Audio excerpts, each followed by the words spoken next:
Hello all. So most of the students అయితే competitive ఎగ్జామ్స్కి prepare అవుతున్నారు. సో ఈ వీడియో అయితే ఇండియన్ ఆర్మీ అగ్నివీర్ అనే రోల్ కోసం ఎవరైతే ప్రిపేర్ అవుతున్నారో వాళ్ళ కోసం ఈ కంటెంట్ అనమాట. సో దీంట్లో మనం సిలబస్ అండ్ టాపిక్స్ ఏం సబ్జెక్ట్స్ ఉంటాయి అండ్ ఆ సబ్జెక్ట్స్లో ఏం టాపిక్స్ ఉంటాయి అనేది అయితే తెలుసుకుందాం. అండ్ పాసింగ్ మార్క్స్ ఏముంటాయి అనేది కూడా ఈ వీడియోలో అయితే మనం కవర్ చేద్దాం. So Indian army Agniveer syllabus. So ఇక్కడ మనకి మోడ్ ఆఫ్ ది ఎగ్జామినేషన్ అయితే మనకి ఆన్లైన్లో జరుగుతుంది అనమాట. సో మీరు ఏదైతే క్వశ్చన్ కరెక్ట్ రాస్తారో దానికి మీకు ఈచ్ క్వశ్చన్కి 2 మార్క్స్ అనేది ఇవ్వడం జరుగుతుంది. అండ్ మీకు నెగిటివ్ మార్కింగ్ కూడా ఉంది. ఇన్ కేస్ మీరు 1 క్వశ్చన్ రాంగ్ రాస్తే మీకు 0.5 మార్క్స్ అయితే మైనస్ అవుతాయి అన్నమాట. ఇన్ కేస్ మీరు 2 క్వశ్చన్స్ రాంగ్ రాస్తే కనుక మీకు 1 మార్క్ అనేది మైనస్ అవుతుంది అనమాట. వచ్చిన మార్క్స్లో నుంచి కూడా మీకు మైనస్ అనేది జరుగుతుంది. సో ఇక్కడ సెలెక్షన్ ప్రాసెస్ అనేది 3 పార్ట్స్లో జరుగుతుంది. మీకు ఆన్లైన్ ఎగ్జామ్ ఉంటుంది, ఎంట్రన్స్ టెస్ట్ అనేది ఉంటుంది, నెక్స్ట్ ఫిజికల్ ఫిట్నెస్ టెస్ట్ అనేది ఉంటుంది, ఆ తర్వాత మీకు మెడికల్ టెస్ట్ అనేది కూడా ఉంటుంది. సో ఇప్పుడు మనం ఎగ్జామ్ ప్యాటర్న్ అనేది అయితే చూద్దాం. సో ఎగ్జామ్ ప్యాటర్న్ అయితే మనకి 3 పార్ట్స్గా డివైడ్ అయి ఉంటుంది అనమాట. ఫస్ట్ది వచ్చేసి జనరల్ డ్యూటీ వాళ్ళ కోసం అండ్ టెక్నికల్ ఇంకా క్లర్క్ కోసం. సో ఫస్ట్ ఇప్పుడు మనం మెయిన్గా జనరల్ డ్యూటీ వాళ్ళ కోసం అయితే చూద్దాం. సో మనకైతే 50 క్వశ్చన్స్ అయితే ఉంటాయన్నమాట. అండ్ టోటల్ మార్క్స్ వచ్చేసి మనకి 100 ఉంటాయి. సో మనకి పాసింగ్ మార్క్స్ 100కి ఎన్ని రావాలి అంటే 35 అయితే రావాల్సి ఉంటుంది. దీంట్లో మనకి ఈచ్ కరెక్ట్ క్వశ్చన్కి 2 మార్క్స్ అనేది ఇవ్వడం జరుగుతుంది. అండ్ నెగిటివ్ మార్కింగ్లో మీకు 0.5 మార్క్స్ అయితే మైనస్ చేయడం జరుగుతుంది. సో సబ్జెక్ట్స్ వచ్చేసి general knowledge, general science, maths, logical reasoning, ఈ 4 సబ్జెక్ట్స్ పైన అయితే మీకు టాపిక్స్ అనేటివి ఇవ్వడం జరుగుతుంది. సో జనరల్ నాలెడ్జ్లో మీకు 15 క్వశ్చన్స్, సైన్స్లో 15 క్వశ్చన్స్, మ్యాథ్స్లో 15 క్వశ్చన్స్ అండ్ లాజికల్ రీజనింగ్లో 5 క్వశ్చన్స్ అయితే ఇవ్వడం జరుగుతుంది. టోటల్ క్వశ్చన్స్ వచ్చేసి 50 క్వశ్చన్స్ అనమాట.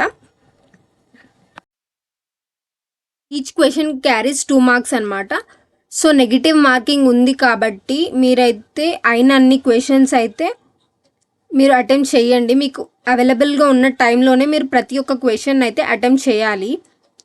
సో ఇది వచ్చేసి మెయిన్గా జనరల్ డ్యూటీ వాళ్ళ కోసం. టెక్నికల్ వాళ్ళకి వేరే ఉంటుంది అండ్ క్లర్క్ వాళ్ళకి కూడా వేరే ఉంటుంది. సో మీరైతే ప్రతి ఒక్క క్వశ్చన్ అయితే అటెంప్ట్ చేయండి.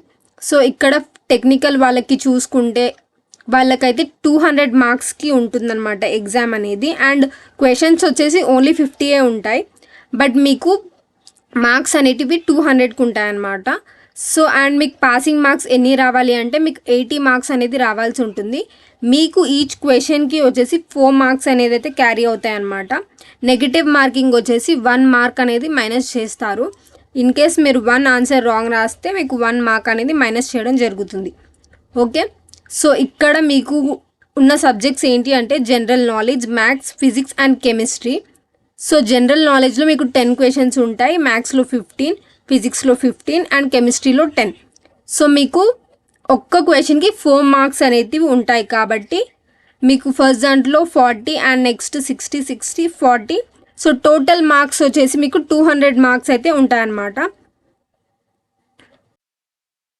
సో మ్యాథ్స్, కెమిస్ట్రీ, ఫిజిక్స్ ఇవైతే చాలా టఫ్ సబ్జెక్ట్స్. సో మీకు ఇచ్చిన టైంలో అయితే మీరు కంప్లీట్ చేయాల్సి ఉంటుంది. సో నెక్స్ట్ వచ్చేసి క్లర్క్ ఎగ్జామ్ ప్యాటర్న్ ఏంటి అంటే మీకైతే 2 పార్ట్స్గా అయితే డివైడ్ అయి ఉంటాయి. మీకు మార్క్స్ సేమే ఉంటాయి, క్వశ్చన్స్ కూడా సేమే ఉంటాయి, బట్ 2 పార్ట్స్గా ఉంటాయి. అండ్ ఇక్కడ ఏంటి అంటే పాసింగ్ మార్క్స్ మీకు 80 ఉంటుంది, బట్ మీకు ఈచ్ పార్ట్లో 32 మార్క్స్ అయితే రావాల్సి ఉంటుందన్నమాట. ఫర్ ఎగ్జాంపుల్ ఏంటి అంటే ఇక్కడ నాలెడ్జ్లో, జనరల్ నాలెడ్జ్లో, సైన్స్లో, మ్యాథ్స్, కంప్యూటర్ సైన్స్ ఈ 4 సబ్జెక్ట్స్ కలిపి మీకు 32 మార్క్స్ రావాలి. అండ్ నెక్స్ట్ పార్ట్ 2 వచ్చేసి జనరల్ ఇంగ్లీష్, దాంట్లో మీకు 32 మార్క్స్ రావాల్సి ఉంటుంది. సో దీంట్లో కూడా మీకు same 1 question carries 4 marks and 1 negative ఆన్సర్కి అయితే మీకు 1 మార్క్ అనేది మైనస్ అవ్వడం జరుగుతుంది. సో ఇంగ్లీష్లో 32 అండ్ మిగతా వాటిలో 32 అయితే రావాల్సి ఉంటుంది. సో అవి వచ్చేసి ఎగ్జామ్ ప్యాటర్న్. నెక్స్ట్ వచ్చేసి మనం సిలబస్ ఏముంటుంది అనేది అయితే చూద్దాం. సో ఇక్కడ మీకు జనరల్ రీజనింగ్లో 17 టాపిక్స్ అయితే ఉన్నాయన్నమాట. ఆ టాపిక్స్ ఏంటివి అని అయితే చూద్దాం. సో ఇక్కడ మీకు ఫస్ట్ దాంట్లో అయితే సబ్జెక్ట్స్ ఉన్నాయి కదా, general reasoning, mathematics, general awareness and general knowledge, general science. ఈ సబ్జెక్ట్స్ టాపిక్స్ అయితే మీకు కవర్ అయిపోతాయి అనమాట ఈ క్వశ్చన్స్లో. సో మీకు ఇక్కడ ఉన్న టాపిక్స్లో ఒక్క క్వశ్చన్ అయినా లేదా 2 క్వశ్చన్స్ అయినా అయితే ఇవ్వడం జరుగుతుంది. సో ఫస్ట్ టాపిక్ వచ్చేసి number, ranking and time sequence. Next వచ్చేసి deriving conclusions from passages.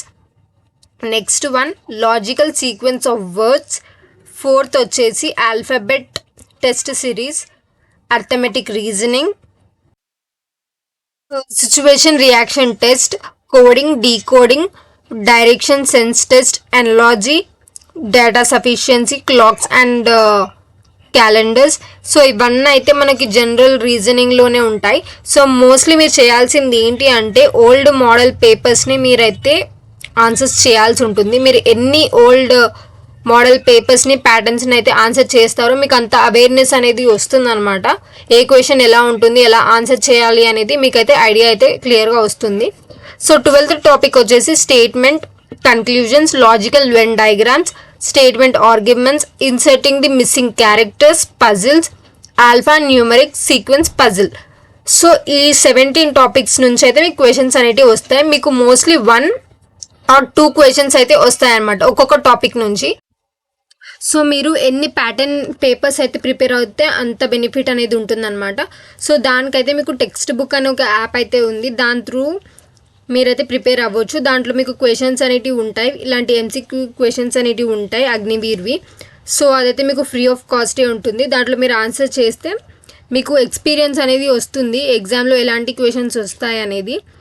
And లేదంటే మీరు గూగుల్ త్రూ కూడా మీకు క్వశ్చన్స్ అనేటివి దొరుకుతాయి, లేదా యూట్యూబ్లో కూడా మీకు ఇలాంటి చాలా క్వశ్చన్స్ అయితే మీకు దొరుకుతాయి. అండ్ వాళ్ళ ఎక్స్ప్లెనేషన్స్ కూడా ఉంటాయి పర్టికులర్ టాపిక్స్ పైన. సో అలా మీరు ప్యాటర్న్ని ప్రాక్టీస్ చేస్తే మీకు ఎక్స్పీరియన్స్ వల్ల మీరు రాసే ఆన్సర్స్ మీకు ప్లస్ పాయింట్స్ అవుతాయి అన్నమాట. సో నెక్స్ట్ సబ్జెక్ట్ వచ్చేసి మ్యాథమెటిక్స్. సో దీంట్లో ఉన్న టాపిక్స్ ఏంటి అంటే mixture and alligations, pipes and systems, speed, time and distance. So ఈ స్పీడ్, టైమ్, డిస్టెన్స్లో మీకు మెయిన్లీ అడిగేది ఏంటి అంటే ట్రైన్స్, బోట్స్ అండ్ స్ట్రీమ్స్. వాటిపైన అయితే మీకు స్పీడ్ టైమ్ అండ్ డిస్టెన్స్ని క్యాలిక్యులేట్ చేస్తూ క్వశ్చన్స్ అయితే అడుగుతారు. నెక్స్ట్ వచ్చేసి mensuration, trigonometry, geometry, time and work, probability, HCF and LCM. Next algebraic expressions and inequalities, average, percentage, profit and loss, number system. And నెక్స్ట్ది కూడా మళ్ళీ same speed, distance and time related questions అయితే అడుగుతారు. And మీకు simple interest and compound interest related questions అయితే అడుగుతారు. మళ్ళీ ratio and proportion, partnership, data interpretation, number series. ఈ టాపిక్స్ పైన అయితే మీకు మ్యాథమెటికల్ క్వశ్చన్స్, ఎంసీక్యూ క్వశ్చన్స్ అయితే అడుగుతారు. అండ్ ఈచ్ టాపిక్ నుంచి మీకు 2 or 1 క్వశ్చన్ అయితే అడగడం అయితే జరుగుతుందన్నమాట మ్యాథమెటిక్స్లో కూడా. సో మ్యాథమెటిక్స్ హార్డ్ అనుకున్న వాళ్ళు అయితే కొన్ని ఈజీ టాపిక్స్ అయితే సెలెక్ట్ చేసుకొని 20 టాపిక్స్ నుంచి అవైతే ప్రిపేర్ అవ్వండి. Like number series, HCF, LCM, probability, simple interest, compound interest, speed, distance, time, ratio and proportion, ఇలాంటి టాపిక్స్ అయితే తీసుకొని వాటిపైన కాన్సన్ట్రేట్ చేసి అవి మాత్రం ప్రిపేర్ అయితే సరిపోతుంది. సో దట్ మ్యాథ్స్లో కూడా మీకు పాసింగ్ మార్క్స్ అనేటివి దొరికేస్తాయి అన్నమాట. సో నెక్స్ట్ సబ్జెక్ట్ వచ్చేసి general awareness and knowledge. So ఈ సబ్జెక్ట్కి అయితే మీకు జనరల్ నాలెడ్జ్ అనేది అయితే ఉండాలి. అండ్ కొన్ని మెయిన్ డేట్స్ ఏవైతే ఉంటాయో అవి తెలిసి ఉండాలి. సో టాపిక్స్ వచ్చేసి అబ్రివేషన్స్, సైన్స్లో మీకు ఇన్వెన్షన్స్ ఎవరు చేశారు, ఎవరు డిస్కవర్ చేశారు, వాళ్ళ నేమ్స్ లేదా వాళ్ళు డిస్కవర్ చేసిన ఇయర్, ఇలాంటివి అయితే తెలిసి ఉండాలన్నమాట. అండ్ కరెంట్ ఇంపార్టెంట్ ఈవెంట్స్, ఇప్పుడు ఈ పర్టికులర్ ఇయర్లో ఇంపార్టెంట్గా జరిగే ఈవెంట్స్ ఏమున్నాయి అవైతే తెలిసి ఉండాలి.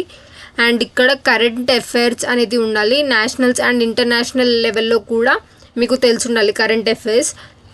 అండ్ ఇక్కడ మీకు అవార్డ్స్ అండ్ హానర్స్ అనేది కూడా తెలిసి ఉండాలి. అండ్ మళ్ళీ ఇంపార్టెంట్ ఇక్కడ కరెంట్ అఫైర్స్ అని ఉంది కదా బ్లూ కలర్లో, దానిపైన మీకు క్లిక్ చేయగానే ఇలాంటి ఒక ఇంటర్ఫేస్ అనేది ఓపెన్ అయిపోతుంది.